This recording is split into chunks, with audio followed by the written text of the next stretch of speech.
myths and legends associated with Pete Maravich. I want to get the truth on some of these stories. First of all, you were offered a contract by the Globetrotters to be the first white Globetrotter. Yes, that's true. Yeah, I was offered $1 million contract to play with the Globetrotters, and during my senior year in college, when I was going back and forth analyzing who I wanted to play with, of course I had an ABA was after me, the Carolina Cougars. I was dealing with them. I was dealing with the basically the Atlanta Hawks and also with the Harlem Globetrotter. So I basically had three ways to go, three directions, and it was a lot of flattery.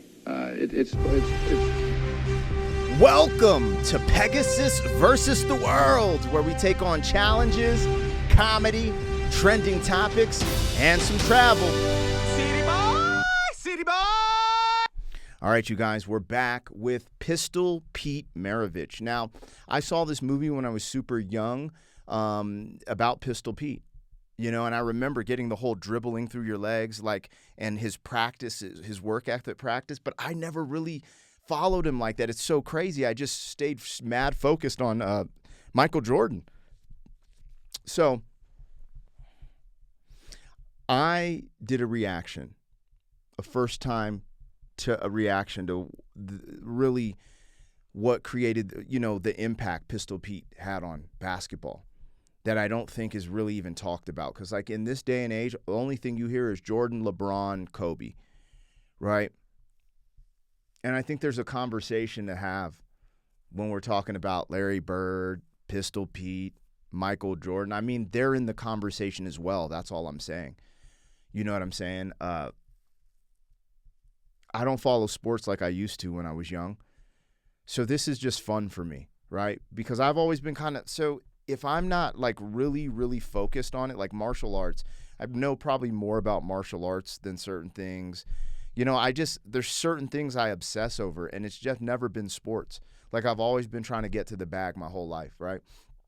So anyways, I wanted to see this. This is titled Pete Maravich Explains Who is the #1 NBA player in the NBA. And I'm very curious to see where this goes. Now, you're probably seeing this a few days after my very first Pistol Pete reaction, and I'm just curious. You know, at the end of that reaction, I found out he passed away at 40, and it's so crazy. The way he passed away kind of symbolizes that it should have been impossible for him to be in the NBA, to get the highest NCAA scoring record that still hasn't been beaten to this day, but he did that. Wow. Inspiration comes in all shapes, forms, sizes, races, all of that. Let's go. We rocking with Pistol Pete Maravich. If you don't know, now you know. Let's see, what channel is this on? Or was it? So someone edited this, the Universe Galaxy. You can go over there and show love to this. I'm sure you can find stuff. Support Pistol Pete's content online, right? That's all I can do. What I'm doing isn't a substitute. We're making commentary. We're breaking it down. We're having a good time. Let's rock, though. There were myths and legends associated with Pete Maravich. I want to get the truth on some of these stories. First of all, you were offered a contract by the Globetrotters to be the first white Globetrotter. Yes, that's true. Yeah, I was offered $1 million contract to play with the Globetrotters, and during my senior year in college, when I was going back and forth analyzing who I wanted to play with, of course I had an ABA was after me, the Carolina Cougars. I was dealing with them. I was dealing with the basically the Atlanta Hawks and also with the Harlem Globetrotter. So I basically had three ways to go, three directions, and it was a lot of flattery. It's I guess a lot of people may say that that speaks of the type of player he was, but I consider that flattery because the game itself today is that type of game. It's a game of spectacular moves and spectacular plays. There were those. Bro, think about that real quick. Think about that just real quick. He was offered a contract to be the first white Harlem Globetrotter. Yo, that's crazy. And when we fast forward today, I think we forget, you know, what is it called? The shoulders of giants. That's kind of what our era stands on, the shoulders of giants, him being one of those giants. There's this really dope hooper, a street baller named, I think it's Professor X. White dude. I mentioned him because he's white. He's nice with the handles. I've never seen any of his interviews, but if he wasn't inspired or influenced by Pistol Pete, then whoever he was inspired or influenced by was influenced by Pistol Pete. When you go back and watch the highlights of Pistol Pete and his passing and his dribbling, bro, he was sick with it. I was just tripping out. Like, I didn't know that Pistol Pete played with Larry Bird in Larry Bird's rookie season. I found that out reacting to Larry Bird's rookie alpha rookie story. Yo, this is just crazy. Anyways, let's rock, man. Pistol Pete out here cooking. Those who were detractors of Maravich even then, many. In fact, Today is that type of game. It's a game of spectacular moves and spectacular plays. there were those who were detractors of Maravich even then, many. In fact, one very notable person by the name of Pat Riley said in 1978, Maravich is the most overrated superstar who ever came down the pike. Every guard in the league wants to send a limo to pick Pete up at the airport and play against his soft defense. I not only don't think Pete could play any other way, I don't think he wants to. Think Pat would change his opinion today, or you think he'd keep it? Well, I don't know. I like Pat a lot. I think he's he's not only a very successful coach, but I think he's a very hard-working coach. And everybody has an opinion of people. I often thought about it. When I played against different players and so on, I would go in the dressing room and I'd look at the stats like anybody else, and they would say, well, Pete can't play defense, or Pistol Pete can't do this. And I'd look, and the man I happened to be playing had like 10 or 12 points or 14 points, and I'd have 45 or 50. And I'd say, who's defending who? And but that's part of the game. That's a great question. Yo, that's a great question. However, Michael Jordan was a good offensive player and a really good defensive player as well, right? I don't know statistically. I can't statistically battle Pete Maravich. I'm not trying to compare them both. What I'm here to do is say Pete Maravich, from my introduction to Pete Maravich, he was great. I don't know what Pat Riley was. I mean, I don't know. Maybe he's not out of pocket, but when you scoring, like he said. So the other incredible feat was that Pistol Pete was scoring at these high levels in college before they had a three-point shot. They said if they actually counted all the three-pointers he made, he would have averaged like 55 points a game. And it's just so wild when we go back, because college cats didn't get paid. College kids just started getting paid, I think, in 2021 for basketball, football, and college sports.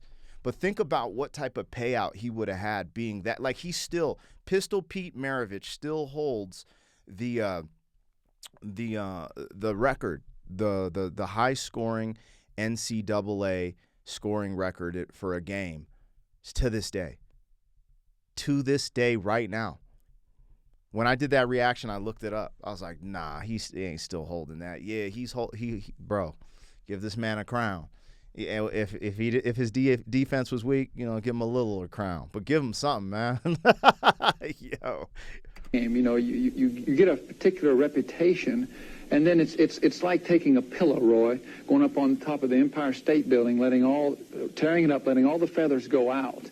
And then 2 days later, trying to retrieve every feather. You can't do it. And once that reputation is established, you can't retrieve them all. There is a difference between image and reputation. I want to talk about a player that could easily be compared to Pete Maravich on a lot of levels, and that's Larry Bird. You played with Larry Bird your final season in the NBA.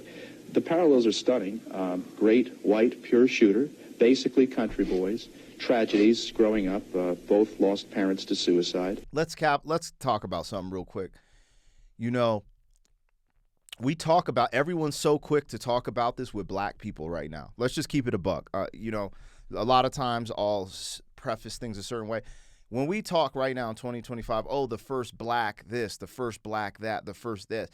And people will be like, yo, I noticed a lot of people from out of the country will be like, yo, you Americans only focus on race. This has been going for a long time, you guys. You hear the way he speaks, the first white this, the first white that. And it's not just like, bro, he's just a really dope basketball player. And I get it, because we're in like this melting pot and stuff, but I just wanted to highlight that they said it like that, because I think that's interesting, right? Like, we talk about identity politics now and how it has shaped America, and I don't think in the best way, and I always try to be colorblind to things. But like, there is something dope about seeing like a white dude ball like that, right? We call it in the hood, they'll call it the white chocolate effect, right? But it's also wild when you see like a Tiger Woods, right? Or like a black hockey player. Typically in sports that you don't typically see a lot of black folks in, you see them doing well, it stands out. Just like when you see a sport where it's like, majority black, you see a white dude kind of stunt, you're like, yo, so I just wanted to say that. It's not a big deal. Color isn't a big deal, but it's also dope to see these little nuances, right? It's what makes Harry Mack super dope too, because you're like, yo, the dude looks like a high school counselor and he's freestyle rapping at one of the highest levels, right? So that's all it is. These brothers are skilled beyond their race. I wanted to highlight it doesn't matter his race, but it is dope. And I think the reason we see it is just because you didn't expect to see that, right? You didn't expect that. You're like, oh, I didn't expect that. And it's okay. We don't have to act like, oh, blah, blah, blah. Anyways, I just wanted to highlight that because he's like the first white, and they call it the great white hype, the great white hope. You know what I'm saying? But then when we flip these conversations to different races, it gets murky. I'm like, dog, look, we just heard it, man. Come on, dog. In the NBA, the parallels are stunning. Great white pure shooter, basically country boys. Tragedies growing. And that's the problem too, like the way we preface this shit, you never hear the great black, da-da-da-da. It's always, and sometimes in our own cultures, we just do it ourselves by saying, it's just, I don't know. I'm not tripping on the way he's saying it. I just want to highlight it so you guys see it, because I'm just like, yo, they are great, right? But in this day and age, people are, oh, the great white, what? Oh, hell no, man. The racism, the oppressionism is holding me back right now. And I'm like, bruh, can we just calm the fuck down and just say Larry Bird and Pete Maravich are fire? Can we say Jordan is fire? And in my opinion, Jordan is still better statistically. But anyways, let's go. Both lost parents to suicide. But there are differences. I wonder if you can compare and contrast Maravich and Bird. Y'all thought I missed that. I did not know both of them lost parents to the S word. That's crazy. Well, gee whiz, Larry Bird, I think is the best. Larry's not really the best rebounder in the NBA. He's not the best passer, I don't think. He's not the best dribbler. He's not the best shooter. He's not the best scorer. He's just the very best. Mm-hmm. And the reason for that, Roy, I think, is the fact that you do more than play with your feet. I can name several coaches who said Larry Bird would never make it in the NBA because he was too slow-footed. But there are certain players with an instinct like Larry Bird, a guy like Magic Johnson, Kareem Abdul-Jabbar, that are so far above everyone else because of the way they think the game of basketball. You can't practice that. That's just something that is God-given, and Larry Bird has that. As far as comparing him to me, I couldn't compare him to me at all. I don't like comparisons at all. But I think that he is perhaps the best player today playing the game. I don't think he's the best ever because that leaves my son out. But other than that, we'll get to that in a little bit. I do think he's the best playing today. And of course, again, I don't like comparisons. You can't compare him with Kareem. I think you compare centers, you can compare guards, you can compare forwards. Hello, everyone. That's dope. That's dope. Shout out to Larry Bird. Larry Bird's on the board, dog. Larry Bird's on the board, man.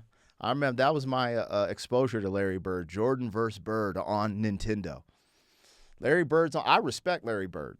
He's in the conversation. I'm frustrated that the conversation is only Jordan, LeBron, and Kobe. And I guess when you start looking at LeBron's statistics, because he's been playing so long, but then a lot of this shit gets padded, bro, because when you see who Larry Bird was playing with, like in today's, and y'all let me know, man, I don't know, like this is like politics for me. I don't know everything. I know a very surface level about NBA. I used to love basketball, bro. That's what my, let's go back for a second. When he talks about instincts, that reminds me of Jokic from the Denver Nuggets. Isn't it Nikolai Jokic? He has he looks kind of slow and kind of moves like a sloth. He's just nice, bro. He's just nice with it. Those instincts. That's what they're talking about. The fundamentals and the instincts. Jokic has that. Anyways, yeah, I don't know statistically where all these fools are, but I just feel like some of these statistics are padded in the new era. It's just like rap. So people went platinum in my day, right? I'm Generation X. I was born in the 80s. So you actually sold 500,000 physical copies of an album, which is gold, or a platinum, which was 1 million copies. You sold that. Now they're trying to, this many streams equals platinum or this, and it's all padded. There's fake bot farms. There's all this bullshit padding these statistics, and they're trying to compare Drake to someone who's actually sold physical records. And there's no fucking comparison. And that's what I look at basketball as. You got these dudes who got all this money and they're like on the low creating these teams. They're moving to different states to create these teams. You know, I don't know. It doesn't seem like the game's as physical. I mean, the game's physical, but I don't know if it's as physical as back then. You know what I'm saying? But I don't know. It just seems like these records are padded, bro. That's how, I mean, I could be tripping. Kobe's sick with it. Jordan's sick with it. LeBron is dope. He's dope. I don't know, man. I don't know. Y'all holler at me. And this ain't even worth talking about with me now that I think about it, because I'm not an expert and I don't give a F. This is going to sound crazy. I give a F about money, man. You know what I'm saying? Like, it's like I'm on the shot clock to provide for my family. So I ain't got time to be up here like, oh, LeBron did this and LeBron did that. If I got paid to talk about LeBron stats, let's go. I will learn everything about LeBron stats. But I don't, so I don't give a flying F. Anyways, y'all let me know. Pistol Pete, man. Give that motherfucker a little crown, dog. City boy, city boy. R.I.P. too.